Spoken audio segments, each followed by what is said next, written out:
Stop expecting people to think the way I think and start leading people to think the way I think. We've been misled to believe that dentistry, more specifically the dental business, has to be complicated. Dentistry can be simple, and dentistry should be simple. Welcome back to the Dentistry Made Simple podcast. I am your co-host Meredith, and today I'm joined by It's me, yours truly, TBone. I made a very inappropriate joke to Meredith, and she's laughing. I'm not laughing. You're laughing. Yes, because I'm a child. What's going on? Not much, man. I'm excited. Last podcast we're recording for the day, so the day's almost done, and all of that. What are we going to talk about today, Meredith? After a whole day of work. What are we going to talk about today? Got a couple things. Today's episode, we are going to talk about being the leader of your practice and coaching the habits that you want to create the practice that you want. Yep, absolutely. And so I think people forget that what they coach and them being the leader is kind of what resonates for the entire I call practice. it, we got to coach critical thinking. Oh, CCT. Okay. Well, before we get into today's episode, I have a Google review of 3D Dentists. This says world-class education and facility with exceptional teachers and support team. The entire 3D team goes the extra mile to make sure that students are prepared to succeed in the office on Monday. Perfect. Short and sweet. Yeah. World-class education. That's very kind. That is very kind. Well, let's get into today's episode. Leaders coaching the habits that they want and training their team. That's training your team to think the way you think. I think that's what is hard for people is they have to have the vision for the culture to move in the right direction. Yeah, I have a lot of comments and thoughts on this, so let's kind of go into it. Okay. And leave let's me break alone. it down. First, I believe the most important role that we each play in a practice is to establish leadership and culture. If we don't establish leadership, we will have a headless monster that just keeps moving along with no direction, and one day you'll end up where you don't want to end up. Okay, although Christopher Columbus ended up in America, so that might be a good thing. You never know.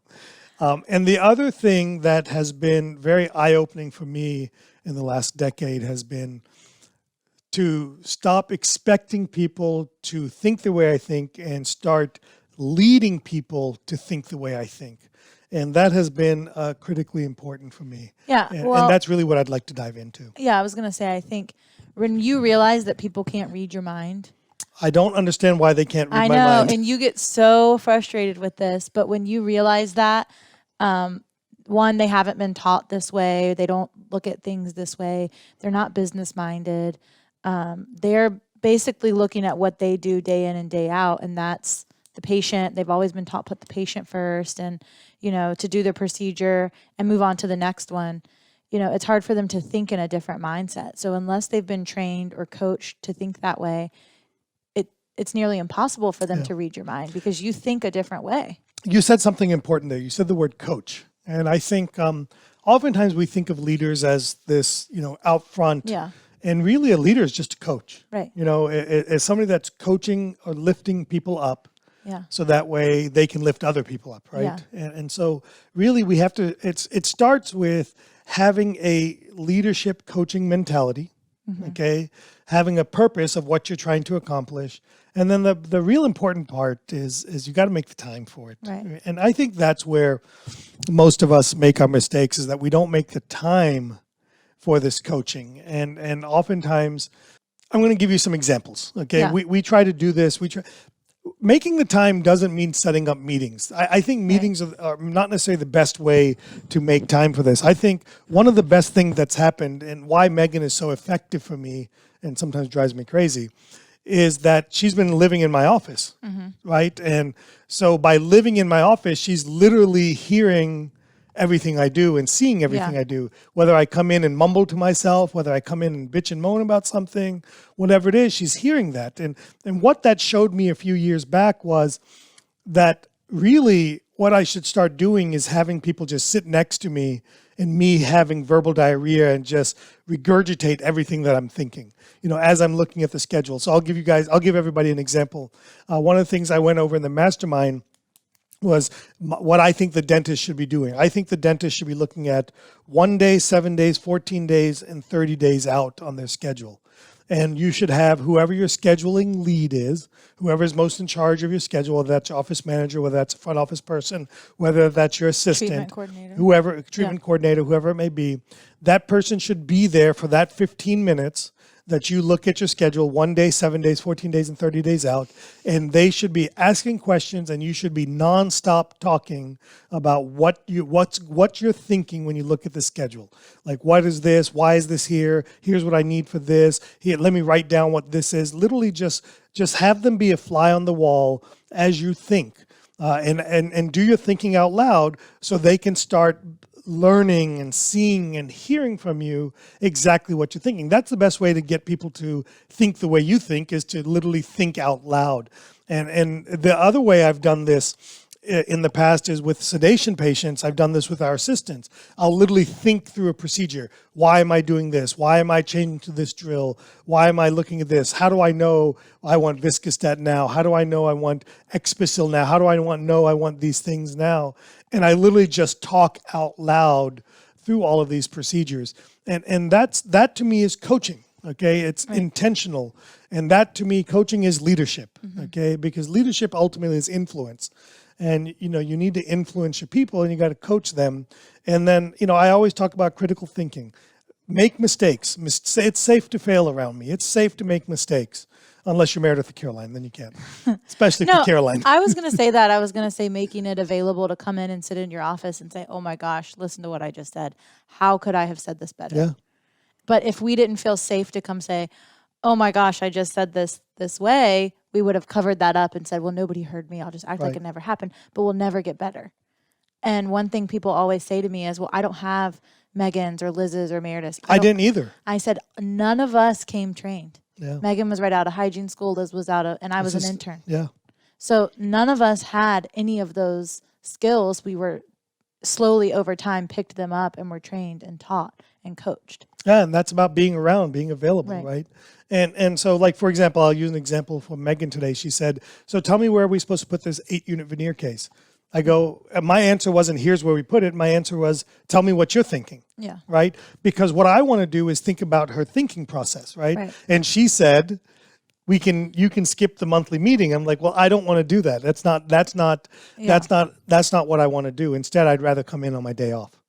Right. And so for her, that was difficult to understand, but what that does is it helps reinforce to her my thought process. If she had asked me that question, I just said, oh, just do it on Thursday, June 2nd, or whatever the date is, then I wouldn't have taught her anything, correct? I would have just answered her questions.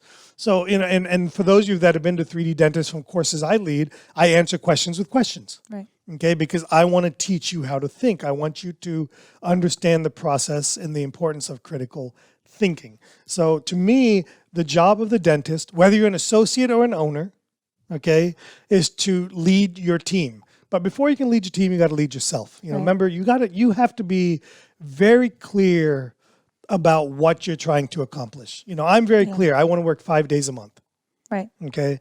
But you also are clear on where you want your team to be, goals that are set, who is going to do what role, and you express that. Yeah, but that clarity came from me leading myself. Right. That my goal is how to you do were this. going to get there. Right. And then I reverse engineer what has to happen around me to get there. And then what I'm doing is for the short term, I'm taking the hit so I can coach Dr. Hetrick, I can coach Dr. Shake, I can coach Megan, Olivia, Whitney, Kelsey, yourself, whoever it is. I can coach these people to get the result I want so that I can be free to do what I want to do.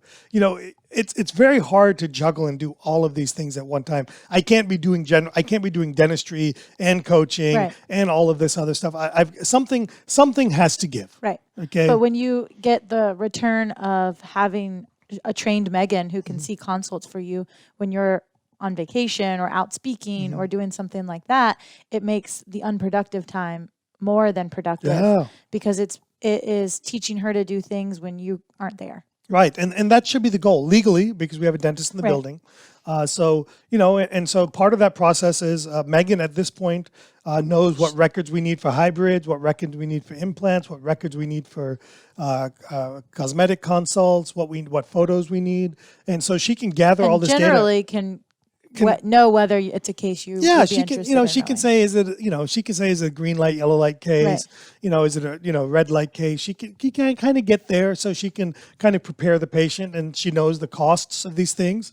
And that's an area that really shocks me in a lot of practices, is that the team members don't know costs, or the dentist doesn't know costs. And so that thing has to be there. And part of knowing costs, and again, I have a different view of all of this. I try to keep things simple. Is today Megan came to me and said, it sounds like you want this case to be this much. And I said, what makes you think that? She goes, well, I can kind of tell in your voice and the words you use and the questions you asked that you want to charge this much. And I was like, yes.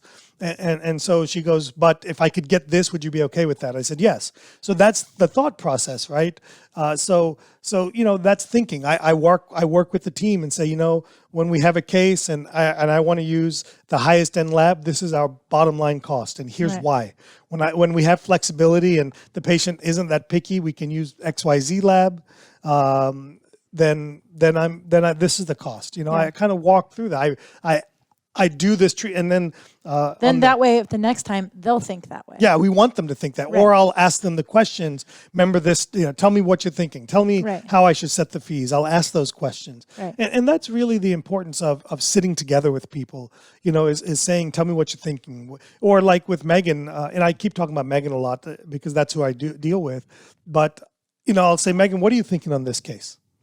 Tell me what you're thinking. And look, she's not a dentist. Yeah. But I want to hear her thoughts because I want to see how much has she picked up from me. Right. And I'm not saying my way's the right way, but my way's my way, right? Yeah. And if it's in my office, I want it done my way. Right. Then she'll say, well, what are you thinking? 4 implants, 6 implants? Then she'll say, well, what about, how can we, let's say the patient can't afford this. How can we phase this out? Right. And I would go, what are you thinking? Right. She goes, well, maybe we could do left side, right side. I go, well, let me talk to you about that. See, in this case, we have a collapsed bite. I can't raise the bite on one side and not raise it on the other side. Yeah. And so if there's a situation where the bite was stable and didn't need any changing, then we could break it up into sections like that. And then, and all of that. So that's where, just asking the simple question, tell me what you're thinking. Mm-hmm. Tell me what you would do. Tell me how you would proceed with this. And that goes with associates as well. Right. I was doing that with Sheikh this morning. I don't know if you were there, but I was doing with him this morning. He had a question about a case. I didn't just give him the answer. I said, tell me what you're thinking. Yeah. Tell me your thoughts behind this. So one thing I wanted to bring up was Rick came and asked Sully about a case last week and said, could we do ortho on this case? And he said, yeah, sure. I don't see why not. And then he called Hibba in, and Hibba said, no, we're not doing ortho on that case. Hibba's in charge of all the ortho in the practice. Right. Hibba's met the patient. She said he wants a quick fix. He doesn't want to do 8 months of ortho. He's not going to wear the trays, and then we're still going to do porcelain at the end. Right. She said, so let's just give him what he wants, the quick fix. Yeah. You would rather just do the veneers and be done. And Tim was in town, and he said, this is why I like being around people who have trained their team to make these decisions. Yeah. And like, and Sully said, great, we're not doing ortho, we'll do veneers. Yeah. And see, but that's Hibba didn't come with those. Hibba for sure didn't come with those skills, right? Right. Those skills are trained from the mindset that I'm not a boss in my practice. I'm a coach. Yes. In my practice.